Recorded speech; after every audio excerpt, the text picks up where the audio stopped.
Haleluya. Nah saudara, saya percaya Natal tahun ini adalah sebuah Natal yang akan memberi makna dalam hidup kita. Amin. Itu sebabnya saya rindu, yuk kita sama-sama kita mau datang sama Tuhan, perhatikan apa maksud hati Tuhan hari ini buat setiap kita. Supaya ini boleh menjadi pegangan, pedoman, pegangan buat kita di hari-hari mendatang. Amin. Nah saudara, mari kita buka sama-sama Lukas pasal yang kedua, ayat yang ke-8 sampai ayat yang ke-20. Ya. Yang di belakang bisa kebaca? Kebaca Pak? Baca ya. Kalau enggak kebaca berarti harus maju ke depan. Ya. Lukas pasal yang kedua ayat yang ke-8 sampai ayat yang ke-20. Kita mau baca bergantian, saya ayat yang ke-8, saudara ayat yang 9, lalu ayat yang ke-20 kita bersama-sama. Lukas pasal yang kedua ayat yang ke-8. Di daerah itu ada gembala-gembala yang tinggal di padang, menjaga kawanan ternak mereka pada waktu malam. 9.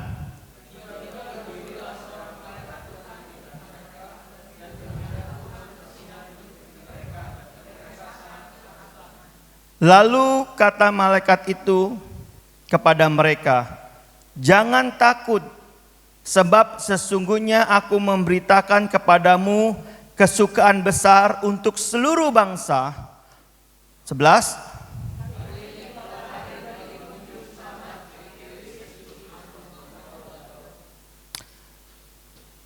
Loh.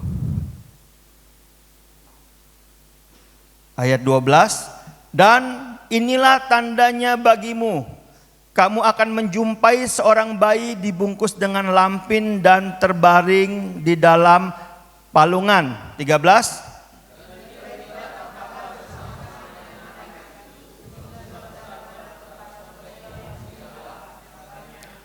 Kemuliaan bagi Allah di tempat yang maha tinggi, dan damai sejahtera di bumi di antara manusia yang berkenan kepadanya. 15.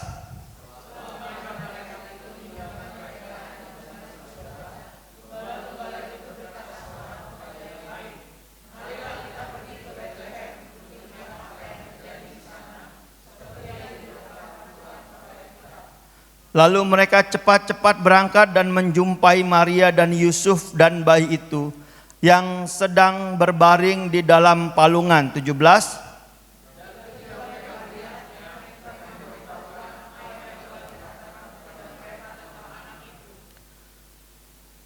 Ayat 18, dan semua orang yang mendengarnya heran tentang apa yang dikatakan gembala-gembala itu kepada mereka. 19.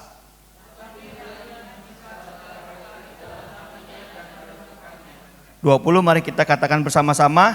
Maka kembalilah gembala-gembala itu sambil memuji dan memuliakan Allah, karena segala sesuatu yang mereka dengar dan mereka lihat semuanya sesuai dengan apa yang telah dikatakan kepada mereka. Yang percaya ayat ini katakan amin.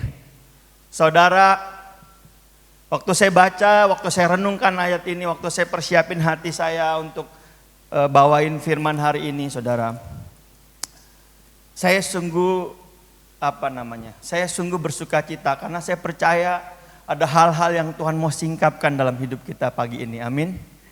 Ayat 8 berkata, di daerah itu ada gembala-gembala yang tinggal di padang, menjaga kawanan ternak mereka pada waktu malam.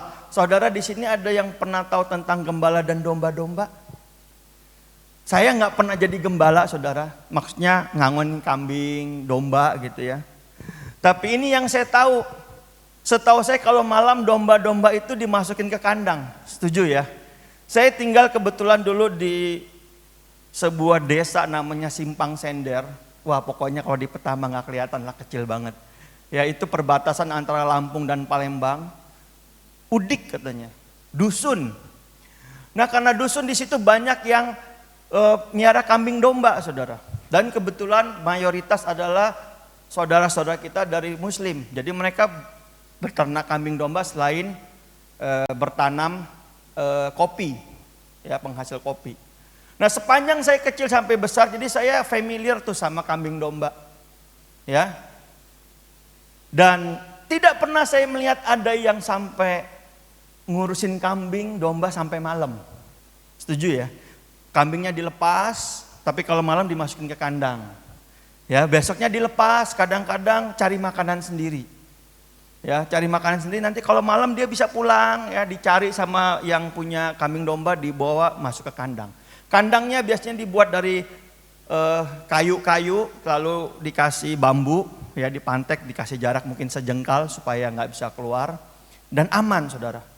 Tapi kemarin waktu saya renungkan ayat ini berkata, gembala-gembala yang tinggal di padang menjaga kawanan ternak mereka pada waktu malam.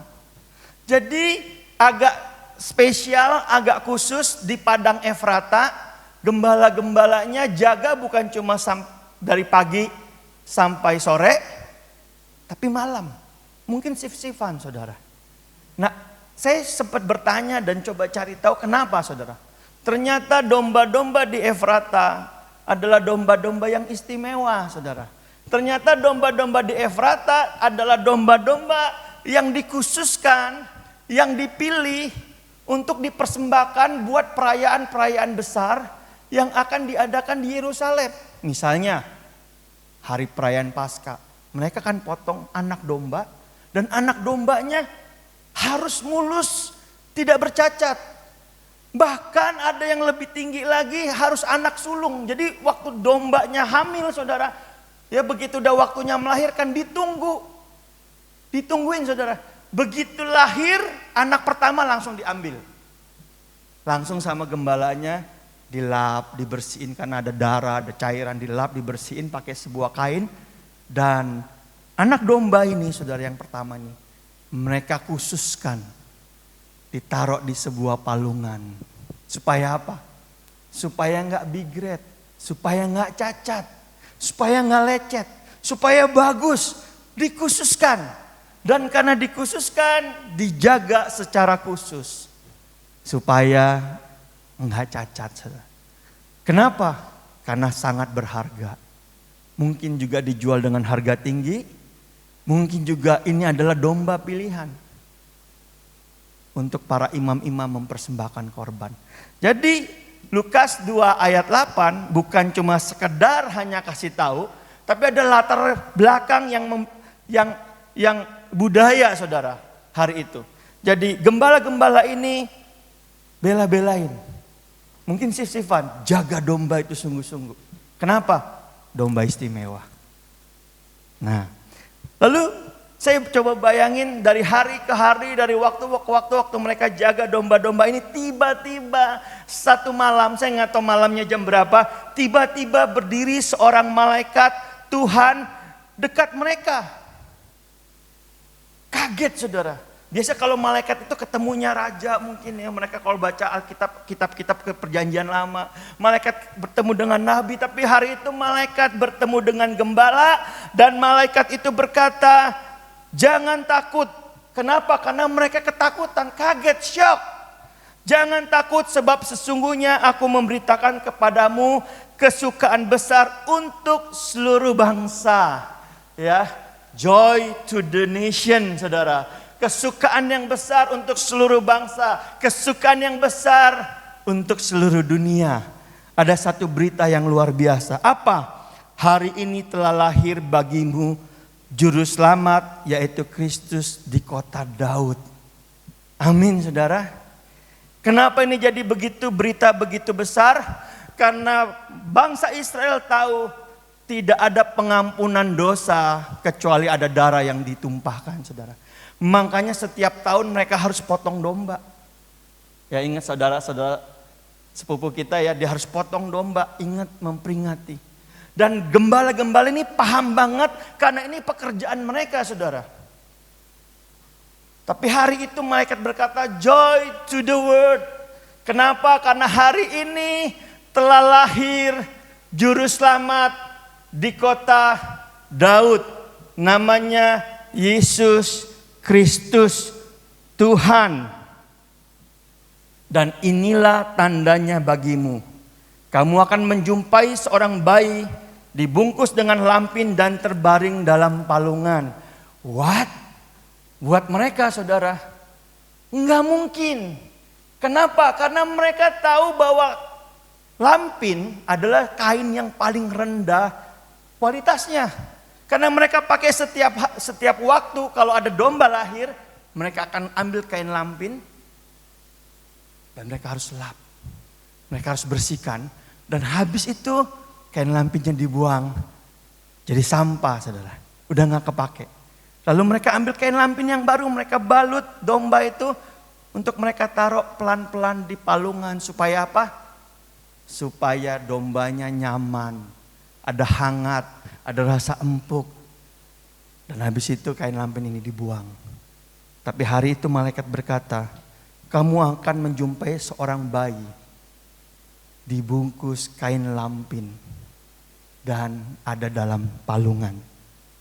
Saudara, manusia normal mana yang anaknya mau dipakein kain lampin dan ditaruhnya di palungan, saudara? Manusia normal mana? Bahkan mungkin hari itu kalau gembala itu boleh berpikir, bahkan mereka sendiri kalau punya anak mungkin gak mau kayak gitu, saudara. Tapi hari itu malaikat berkata, kamu akan ketemukan seorang bayi dengan kain lampin. Waktu mereka lagi bingung saudara, tiba-tiba ayat 14 berkata, ayat 13 berkata, akan nampak sejumlah besar bala tentara surga yang memuji Allah. Katanya kemuliaan bagi Allah di tempat yang maha tinggi. Amin saudara. Waktu mereka ragu, Tuhan izinkan mereka dapat penglihatan. Bukan 1 malaikat, bukan 2 malaikat, bukan 3 malaikat, bukan 10 malaikat. Tetapi kata ayat-ayatnya sejumlah besar bala tentara surga memuji Tuhan. Begitu besar. Dan hari itu gembala-gembala untuk pertama kalinya mereka merasakan suasana surga ada di bumi, saudara. Pertama kalinya mereka ngalamin ada damai sejahtera dari Tuhan di hati mereka. Dan setelah itu katanya malaikat itu meninggalkan mereka. Lalu mereka pergi dan waktu mereka ketemu Maria dan Yusuf, mereka lihat persis apa yang dikatakan malaikat itu, saudara. Persis, ada Yusuf, ada Maria, ada bayi yang terbaring dan mereka melihatnya dan firman Tuhan berkata apa saudara? Mereka jadi percaya, mereka bersyukur, mereka memuji Tuhan karena apa yang mereka lihat, apa yang mereka dengar persis dengan apa yang terjadi. Saudara, hari ini saudara, berapa banyak kita yang sungguh-sungguh walaupun kau berkata engkau orang Kristen, engkau percaya sungguh-sungguh bahwa Kristus telah lahir dan lahirnya di tempat yang paling hina dengan peralatan yang paling hina. Saudara, di sini ada yang sudah punya anak mungkin tahu ya, kalau kita suami punya istri udah bulan-bulan 7, bulan 8, biasanya mulai dapat kiriman ya kan? Popok, apalagi ranjang, betul ya? Yang diayun-ayun, ada spraynya, ada macam-macam saudara. Persiapannya pol. Tapi hari itu Yesus lahir di tempat yang paling hina. Nah saudara, waktu saya renungkan ini saudara, kenapa ya kok ini semua terjadi?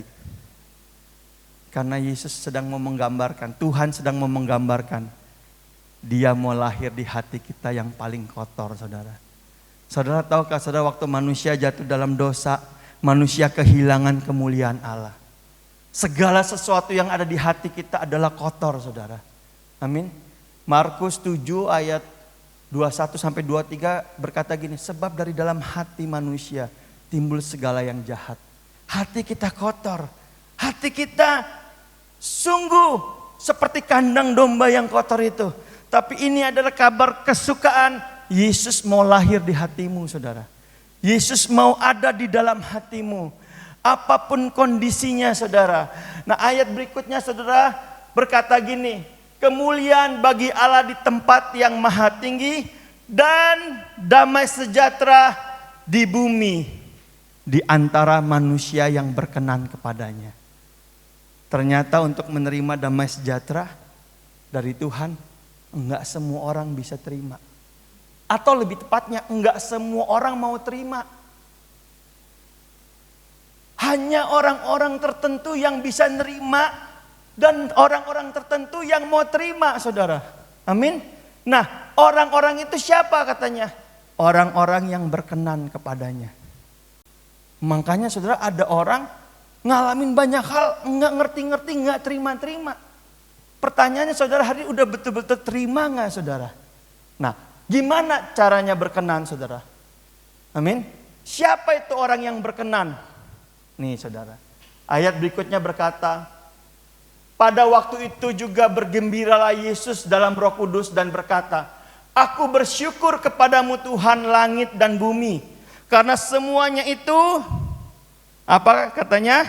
Engkau sembunyikan bagi orang bijak dan orang pandai, tetapi engkau nyatakan kepada orang kecil.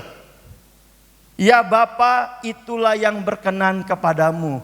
Orang yang bisa ngalamin damai sejahtera Tuhan, orang yang bisa ngalamin Tuhan katanya adalah orang yang berkenan. Orang yang berkenan apa? Orang yang kecil. Tahu kecil apa saudara? Nih.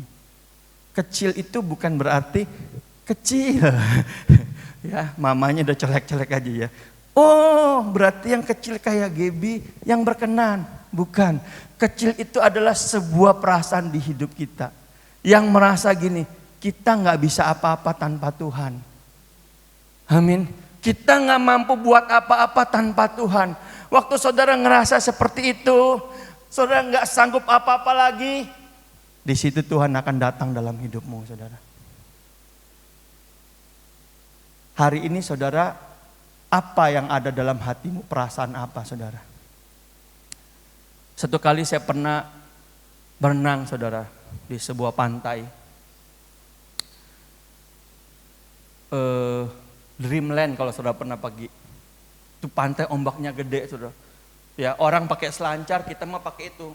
Papan bot, tahu ya, papan bot yang cuma setengah badan. Naik.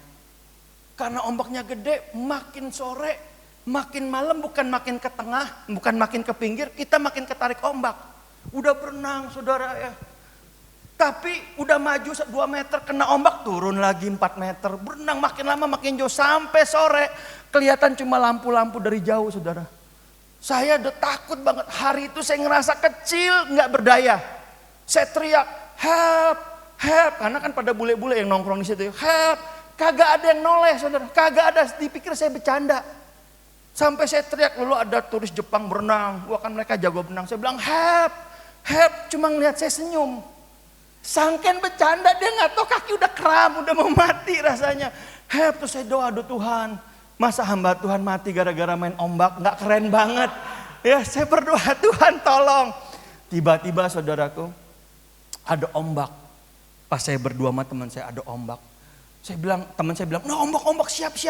Hitungan ketiga kita naik ke papan. 1, 2, 3, saya naik ke papan. Dan ombak itu bawa kami sampai ke pinggir saudara. Sampai ke pasir. Begitu sampai pasir dah jam 6:30 saudara. Langsung pucat. Yang di sana istri anak saya gak tahu. Kalian kok mainnya sampai malam sih, gak ngeliat waktu dalam hati. Gak tahu, udah mau mati. Di ujung udah mau mati. Ya saudara, kalau sempat ke Bali coba ke Dreamland, lihat ombaknya kayak apa. Ya, dan yang gak jago jangan coba-coba. Ya, hari itu saya ngerasa kecil sekali. Gak mampu apa-apa saudara. Pasrah. Mau nangis tapi malu, samping ada teman. Dia cuma gini, pokoknya jangan panik. Ayo 1, kiri, kanan, maju 2 meter, kena ombak, mundur lagi, jauh lagi, maju lagi, sampai pegel. Saudara. Hari itu saya ngerasa saya kecil banget. Tapi waktu saya renungkan ayat ini bilangin, itulah yang berkenan kepadanya. Waktu saudara mengarungi lautan kehidupan saudara, ada banyak ombak, ada banyak badai yang bisa menghempas kita, menenggelamkan kita. Tapi tahukah saudara, Tuhan berkenan waktu saudara merasa saudara gak mampu dan datang sama Tuhan. Tuhan, enggak ada yang bisa aku lakukan, aku butuh Engkau. Saya nggak tahu hidupmu sepanjang tahun ini ngalamin apa. Tapi kalau dalam hatimu ada kekosongan, ada perasaan takut, gentar, ada perasaan kau nggak mampu. Saya beritahu engkau, nggak kebetulan kau ada di tempat ini, Yesus sudah menarik engkau karena Dia berkenan kepadamu. Kalau engkau berkata, Tuhan aku nggak mampu dengan kekuatanku sendiri, dengar baik-baik. Izinkan Yesus lahir di hatimu hari ini. Amin saudara. Ayatnya berkata, yang pertama, kepada orang kecil. Amin. Waktu saudara merasa saudara bisa, saudara merasa mampu, Tuhan bilang, kalau kamu turun tangan, aku angkat tangan. Tapi waktu engkau angkat tangan, aku akan turun tangan dalam hidupmu. Tuhan mau benahin hidup saudara, amin. Yang pertama adalah kalau engkau merasa kecil. Tapi yang kedua, saudara, ayatnya berkata gini, semua telah diserahkan kepadaku oleh Bapakku, dan tidak ada seorang pun yang tahu siapakah anak selain Bapa, dan siapakah Bapa selain anak, dan orang yang kepadanya anak itu berkenan menyatakannya. Kalau hari ini saudara mendengar kabar ini saudara, bahwa Yesus datang ke dunia sebagai juru selamat,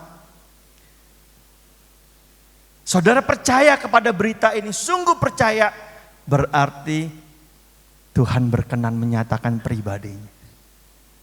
Karena saudara percaya. Saya mau tanya, berapa banyak saudara yang hari ini percaya bahwa Yesus adalah Tuhan dan Juru Selamat? Coba angkat tanganmu saudara. Saya mau lihat tanganmu, pastikan bahwa setiap kita percaya bahwa Yesus adalah Tuhan dan Juru Selamat. Amin? Amin? Wow. Ya, saya lihat hampir semua kita percaya. Berarti Tuhan berkenan menyatakan pribadinya. Karena enggak semua orang saudara. Saya udah banyak ketemu orang. Saya ceritakan tentang Yesus. Sampai berbusa. Sampai tenggorokan kering. Tetap enggak percaya saudara. Kenapa? Ya mengandalkan ya pengertiannya sendiri. Logikanya sendiri.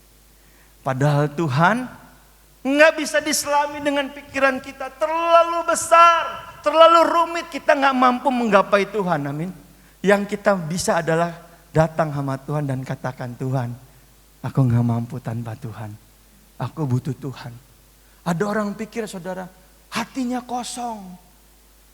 Kosong hatiku. Lalu dia isi kekosongannya dengan punya pasangan mungkin. Kalau nggak ada cowok, nggak ada cewek, hidup gue nggak berarti kak, sepi.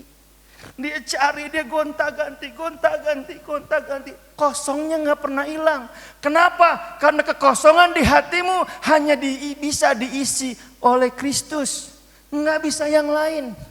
Ada orang saudaraku, ya saya ketemu dia bilang, kak, aku kesepian nih, mesti cari pasangan. Tapi dalam hidupnya saya tanya, berapa kali kamu gonta-ganti pasang? Udah banyak kali. Pokoknya kalau tangan mah lewat lah 5 jari. Apakah kau berubah? Enggak, tetap kosong. Ada orang saudara, hatinya kosong, dia pikir kekayaan, ketenaran, kuasa, jabatan bisa isi kekosongan hatinya. Dia kejar mati-matian, tapi dia nggak pernah dapatkan damai sejahtera. Amin. Ada yang belajar ilmu saudara, supaya kelihatan sakti, makin hebat, makin hebat. Semakin dia hebat, semakin takut ada yang lebih hebat. Belajar lagi, nggak pernah puas. Tapi hari ini dengar baik-baik. Mungkin engkau bukan orang yang saya sebut.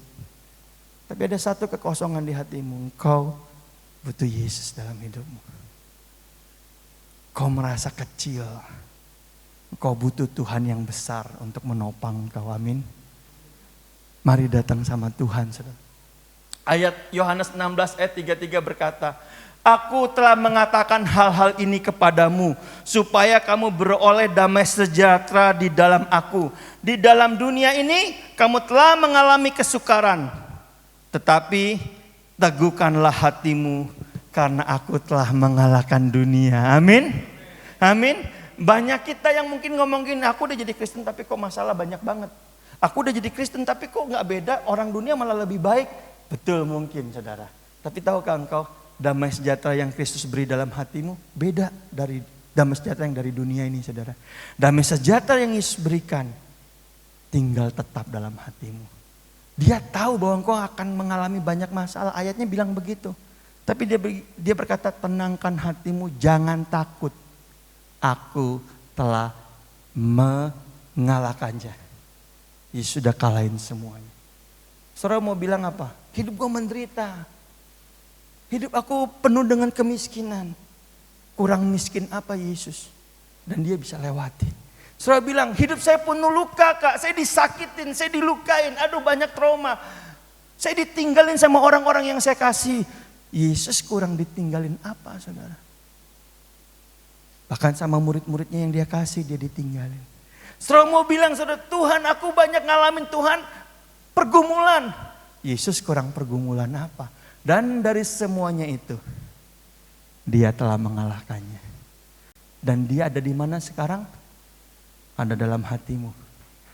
Waktu engkau percaya, dia ada di mana? Dia ada di hatimu. Dia yang memampukan engkau, amin. Itu adalah kekristenan. Kekristenan gak bicara soal agama, kekristenan bicara tentang real life. Hidup Kristus ada dalammu. Sama seperti apa saudara? Sama seperti domba yang putih, yang suci, yang kudus.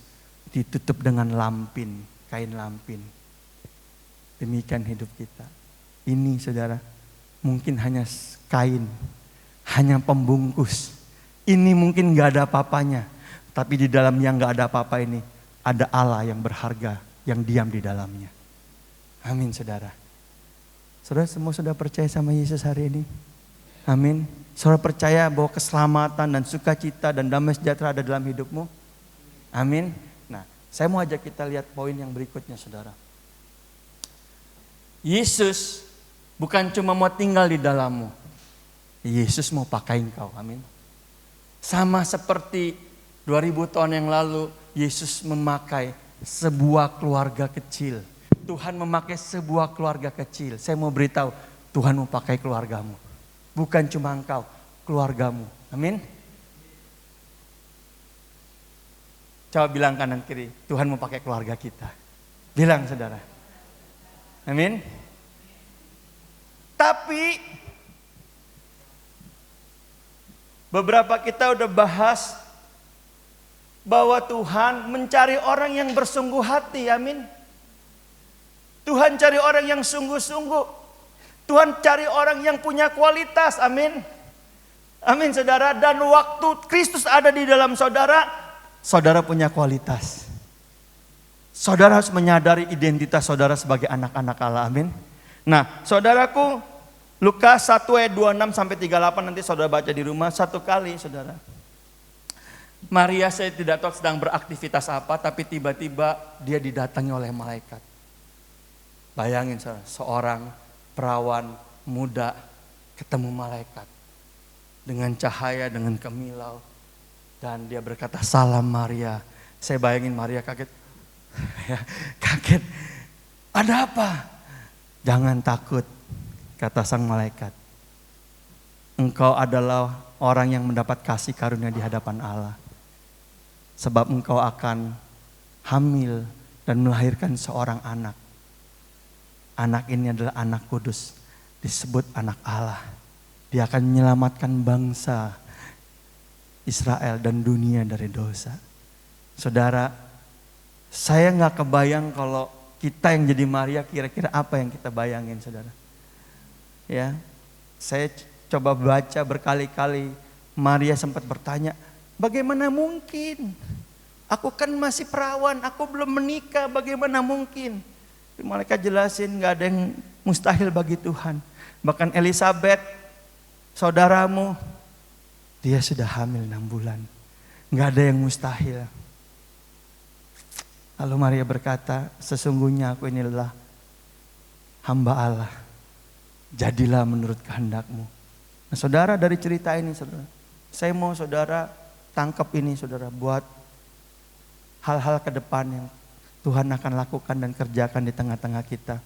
Ada beberapa kualitas saudara Maria yang sungguh luar biasa. Yang pertama saudara, Maria memiliki roh yang lemah lembut dan tentram. Amin saudara. Saya bayangin kalau saya jadi Maria, atau saudara bayangin kalau saudara jadi Maria. Tiba-tiba malaikat datang, dia bilang, Novi, kamu hamil. Novi bilang, Tuhan, what? Masih perawan. Belum mengenal laki-laki. Aku boro-boro Tuhan, aku jaga hidup bagaimana mungkin, bagaimana bisa, bagaimana kata orang, bagaimana penghakiman dan bla bla bla bla. Tapi memiliki roh yang lemah lembut berarti dia punya roh yang bisa diajar, bisa dikasih tahu, dan bisa punya roh yang tentram. Tentram artinya gini, terima dulu buat digumulin saudara. Amin. Kalau saudara dipakai Tuhan dahsyat, kadang-kadang apa yang Tuhan ingin kerjakan dalam hidup kita melampaui apa yang kita pikirkan. Waktu kita nggak bisa terima, kita akan cenderung lari dan berontak. Tapi Tuhan mau kita punya hati yang lemah lembut dan tentram saudara. Itu sebabnya saya berdoa buat saudara-saudara, ibu-ibu, saudari-saudari maksudnya, ibu-ibu, mari yuk kita bangun roh yang lemah lembut dan tentram. Berikutnya apa? Dia memposisikan dirinya sebagai hamba. Maria berkata, sesungguhnya aku ini adalah hamba Tuhan. Jadilah padaku menurut perkataanmu. Amin. Coba lihat kanan kiri wajah-wajah hamba. Waduh, ya, lihat ya wajah-wajah hamba. Sesungguhnya aku ini adalah hamba. Hamba gak bisa nuntut. Apalagi hamba zaman itu pakai kata dulos. Hamba yang paling rendah. Gak bisa nuntut. Tuannya bilang apa? Nurut. Tuhan bilang apa? Nurut. Makanya proses Maria cepat. Saya bayangin, saya coba renungin ini. Kalau saya yang jadi Maria, mungkin ketunda 3 tahun ya kan. Tuhan jangan dulu lah, Tuhan belum siap. Jangan dulu lah Tuhan. Saya pindah tempat dulu, saya pindah kota dulu, menyingkir supaya pas hamil gak ada yang kenal. Supaya aman, supaya gak ada yang tahu. Tapi Maria gak kayak gitu. Dia berkata, aku ini hambamu. Jadilah menurut kehendakmu. Hanya orang-orang yang punya hati hamba yang bisa dibawa Tuhan kepada tingkat pengenalan yang lebih tinggi saudara. Saudara percaya bahwa kita adalah hamba Tuhan, semua kita. Dan saudara tahukah saudara bahwa Tuhan mau bawa kita ke dalam pengenalan yang lebih tinggi, yang lebih tinggi, yang lebih tinggi. Dan untuk menjadi pengenalan lebih tinggi, saudara lihat di segala tokoh-tokoh Alkitab, mereka punya hati hamba. Ayub ngalamin siksaan, ujian, istrinya bilang, kutukilah Allahmu. Ayub bilang apa? Apakah kamu mau menerima yang baik dari Tuhan, tapi kamu menolak yang tidak baik? Tuhan yang memberi, Tuhan yang mengambil. Terpujilah nama Tuhan. Kenapa? Ayub posisikan dirinya sebagai hamba. Amin saudara. Saya berdoa tahun depan ada hal-hal besar terjadi dalam hidupmu. Saudara baca selama sebulan ini kita bahas tentang panggilan dan maksud abadi Tuhan. Dan salah satunya adalah mengalami peleburan. Ya, diuji dalam api. Benar saudara? Dan itu bicara tentang ujian pencobaan. Tapi hari ini saudara, waktu kita bahas tentang Natal, Yesus bukan cuma mau lahir di dalam hatimu, dia mau pakai hidupmu saudara. Amin. Dia mau manifestasikan keilahiannya lewat hidupmu. Dan itu hanya bisa terjadi kalau engkau serupa dengan dia, mengambil sikap hati seorang hamba. Enggak mudah? Iya. Bisa. Karena di dalam hatimu ada Kristus. Amin. Berikutnya saudaraku. Maria berkata, Lukas 2 ayat 19 berkata, tetapi Maria menyimpan segala perkara itu di dalam hatinya dan merenungkannya. Saudara, dengar baik-baik pesan Natal tahun ini, apapun yang saudara alami jangan bereaksi. Simpan dalam hati dan renungkan. Karena Tuhan bisa bicara lewat kejadian demi kejadian. Amin saudara. Dengar baik-baik. Lukas 2 ayat 19 sekali lagi saya berkata, tetapi Maria menyimpan segala perkara di dalam hatinya dan merenungkannya. Hai istri-istri, hai para wanita, dengar. Maria dipilih Tuhan karena dalam segala hal yang dia alami, dia menyimpannya dalam hati dan merenungkannya. Waktu dia menyimpan dalam hati dan merenungkannya, hikmat berbicara dan mengajar dia buat langkah-langkah apa yang harus dia tempuh. Amin. Amin saudara. Nah ini sekarang buat pria saudara. Ya. Yusuf bermimpi. Dalam mimpinya dia ketemu malaikat. Matius 18 ayat 25. 18 sampai 25. Saya bayangin skenarionya hari itu Yusuf sedang patah hati. Wanita yang dia sayangi, wanita yang dia cintai. Wanita yang dia berharap akan hidup selama-lamanya dengan dia. Hari itu dia tahu wanita itu hamil. Mau dicak kayak apa juga secara logika saudaraku, dia sudah dikhianati. Emosi, cemburu, marah. Tapi ini yang dahsyat saudara. Di tengah-tengah emosinya, dia tetap pengen yang terbaik. Amin. Kalau kita kan lagi emosi, pria-pria pengennya diumbar kan.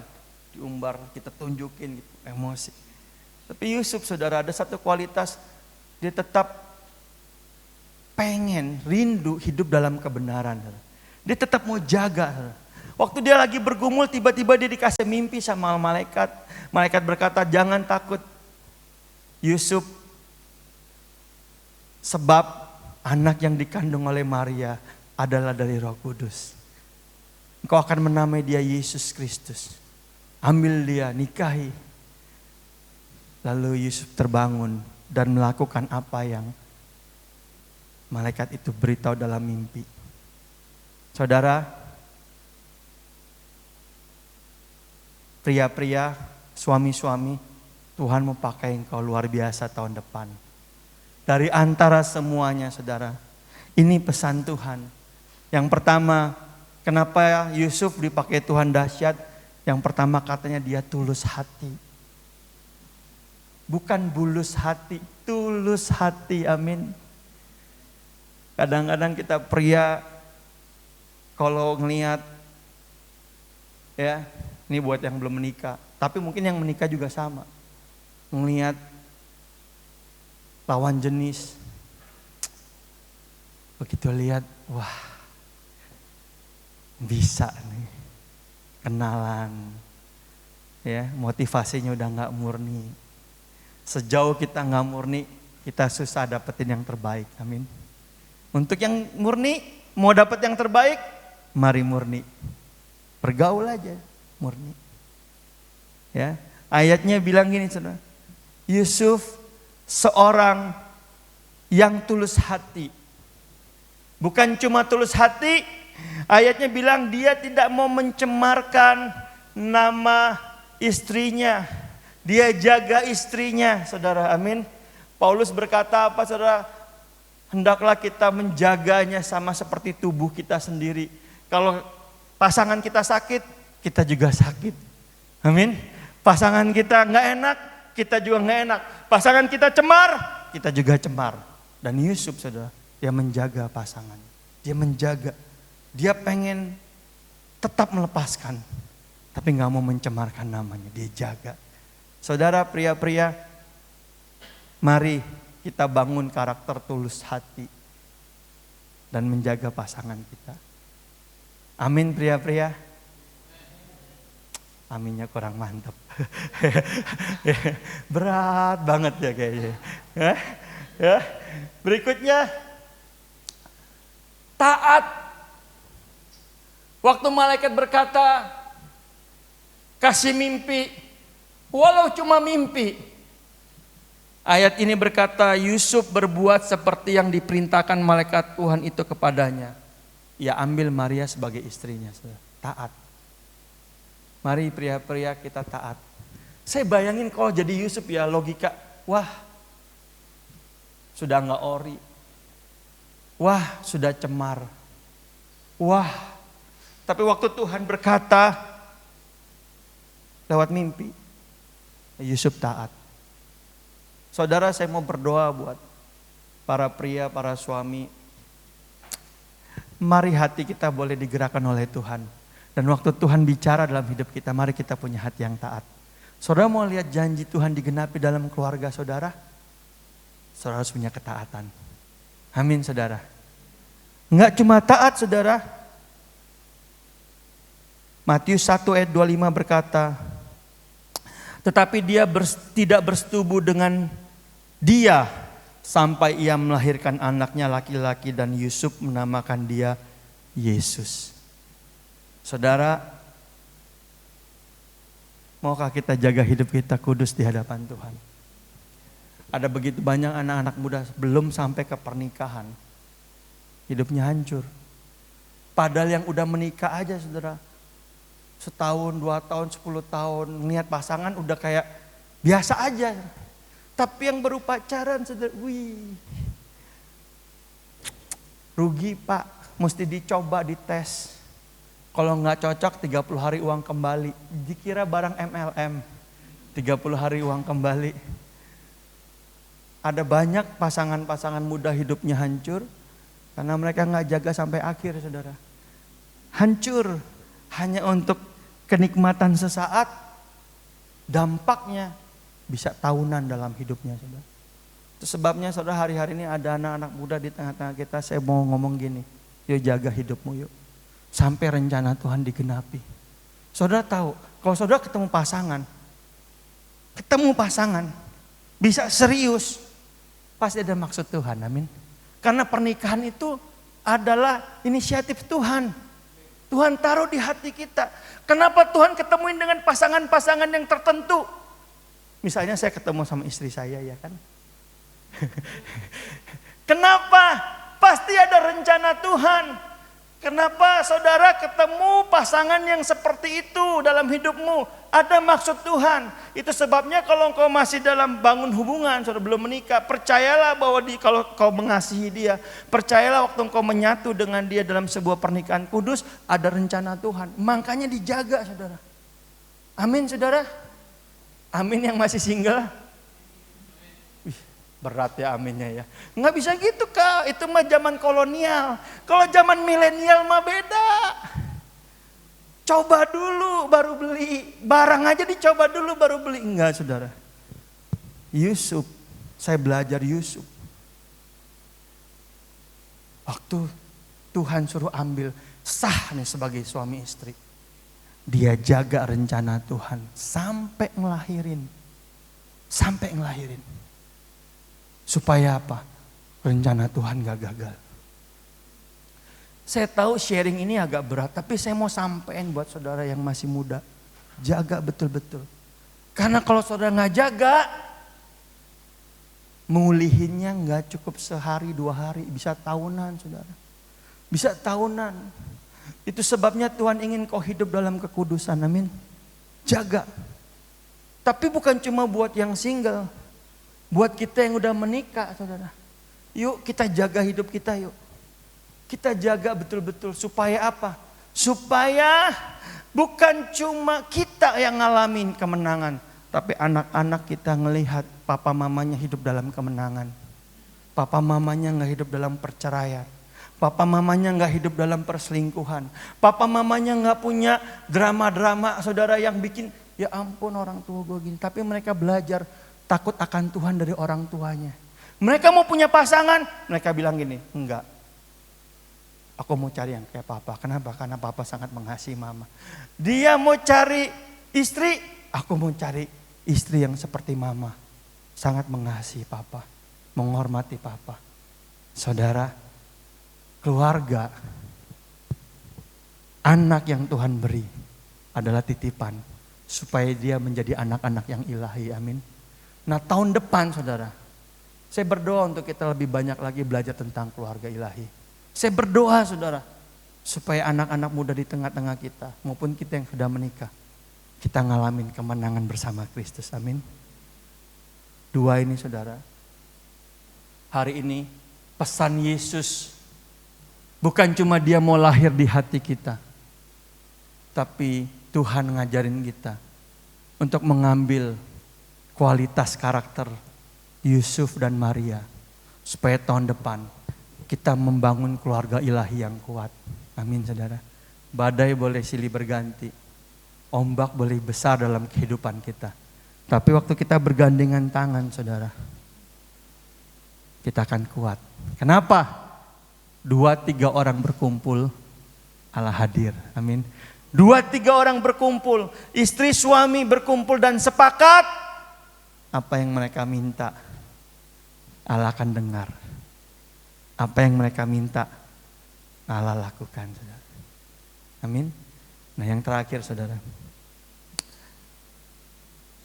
Saudara, kalau lihat ini, saudara, saya masih ingat beberapa hari yang lalu waktu komsel, waktu lihat ini, saya tuh bertanya, Yusuf dapat mimpi, Maria didatengin malaikat. Mereka udah pasti hidup dalam rencana Tuhan, amin. Tapi kenapa hidup dalam rencana Tuhan, lahirnya aja harus di palungan, harus di kandang domba. Kenapa nggak dikasih fasilitas? Soalnya nangkep maksud saya. Bener ya? Kenapa nggak kasih yang mewah? Kenapa nggak usah mewah? Yang lebih manusiawi. Di rumah sakit kayak, di hotel, losmen, ada tukang bidannya. Nggak kayak gini saudara. Tapi waktu saya renungkan ini tadi, semalam saya renungkan ini saudara. Justru waktu Yesus lahir di palungan dengan kain lampin. Justru karena dia lahir di kandang domba, dia menggenapi rencana Tuhan yang sempurna. Karena Yesus disebut anak domba Allah. Amin. Kalau dia lahirnya di istana, dia nggak jadi anak domba Allah. Amin. Justru lewat hal itu, rencana Tuhan detail sempurna digenapi Yesus. Amin. Saya lihat gambar ini saudara. Saya bertanya-tanya, Tuhan kenapa? Mereka hidup dalam rencana Tuhan, mereka ada dalam rencana Tuhan, kenapa harus ngungsi ke Mesir? Jadi buronan, kenapa harus dibunuh? Kenapa Tuhan gak lindungin? Kenapa mereka harus lari? Tiba-tiba Tuhan ingetin saya satu ayat. Ayatnya bilang begini, dari Mesir aku memanggil anakku. Jadi Yesus ke Mesir, bukan melarikan diri, mengungsi ke Mesir, bukan hal yang biasa, tapi menggenapi nubuatan Tuhan. Nubuatan Israel ada di Mesir bertahun-tahun, ratusan tahun, dipanggil Tuhan ke tanah Kanaan. Yesus mengulangi hal yang sama, dia mengungsi ke Mesir, dipanggil sama Tuhan. Walaupun secara logika saya pikir, kenapa gak dikasih privilege, kenapa gak dikasih kemudahan? Kenapa harus lewat hal-hal yang sulit? Ternyata hal-hal yang sulit dalam hidup mereka membawa mereka kepada rencana Tuhan yang sempurna. Amin. Kenapa saya sharing ini? Saya mau bilang gini, kesulitan dalam hidupmu nggak selamanya buruk. Kesulitan, pergumulan dalam hidupmu, kesukaran dalam hidupmu membawa engkau kepada rencana Tuhan yang sempurna. Seringkali kita kalau ngopi, ngobrol ya, cerita susah kan. Susah banget. Pergumulan banyak. Anak sakit, ekonomi sulit. Dengar baik-baik. Kesulitan yang kau alami gak engkau bisa hindari. Engkau gak bisa lari. Tapi dengar lewat kesulitanmu, rencana Tuhan disempurnakan dalam hidupmu. Amin saudara. Ayat terakhir, benar-benar terakhir. Ayatnya saya ulang saudara. Yohanes 16 ayat 33 berkata, semuanya itu kukatakan kepadamu, supaya kamu beroleh damai sejahtera dalam aku. Dalam dunia apa saudara? Kamu menderita penganiayaan. Tetapi kuatkanlah hatimu. Kenapa? Aku telah mengalahkan dunia. Siapa yang mengalahkan dunia? Yesus. Yesus ada di mana? ada di sini, ada di dalam engkau. Dia yang akan menuntun engkau sampai pada kesempurnaan. Dari palungan sampai ke bukit Golgota, Yesus menggenapi semua rencana Bapa. Demikian hidupmu. Dari dalam kandungan sampai nanti engkau menghadap Tuhan, engkau akan menggenapi rencana Tuhan. Bagian kita apa? Melakukan bagian kita saja. Ambil kualitas-kualitas baik dalam firman Tuhan. Ambil, jangan menyimpang ke kanan ke kiri. Saudara akan lihat pertolongan Tuhan tidak akan pernah terlambat dalam hidupmu. Mari kita datang sama Tuhan, kita tundukkan kepala.